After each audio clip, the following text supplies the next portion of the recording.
The little book on meaning, I hope, will be a good read, but I know people want to bite into things and say, well, how do I make it more meaningful for me? What do I need to do? So if the book didn't tell you that, we have some questions for you to think about. First of all, what matters to you most? Your meaning is going to come from what is a priority to you and what fills you. So what matters to you? And are you living what matters to you? And this question you've probably heard before, but what would you do if money were no object? Like really? You know, and it's not just about being big and rich and famous. I don't mean that. But really, if you didn't have to worry about money, what would you be doing? How would you feel?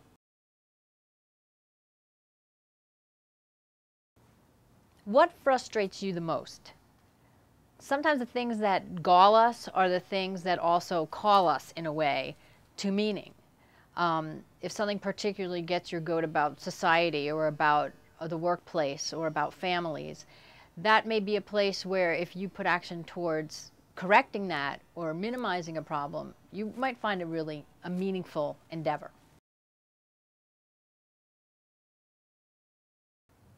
What has been left unsaid that you need to say? Meaning is about connection, and when we don't connect with people, we disconnect and sometimes feel like our relationships are not meaningful. And so you got to think about, what have I left unsaid? What needs to be said to this person or another person that will free up this relationship?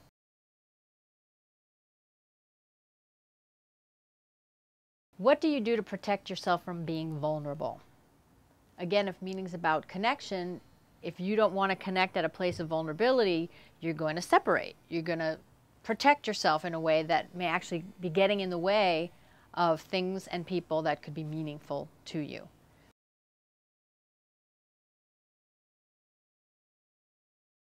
What physical objects do you have in your life that are meaningful to you?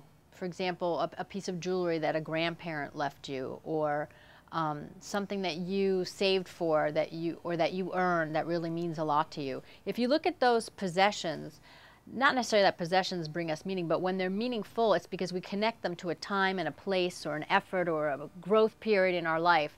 And the very things that connect you to a thing is what you want to look at what connects you to yourself, nature, everything around you. That's that meaning feeling that we're looking for.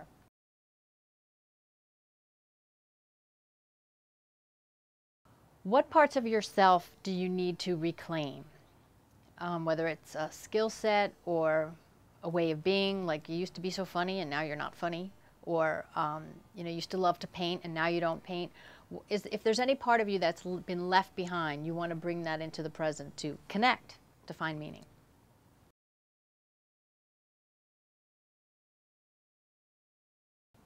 What impact would you like to make? A lot of times when we feel like our work isn't meaningful, for example, it's because we can't impact change, or we can't, we're somehow boxed in by circumstance or by the job itself or by the people in it. So if there's an impact you want to make, and it might not be just in the workplace, it might be in your community, it might be in your family, that's where meaning is going to come from as well.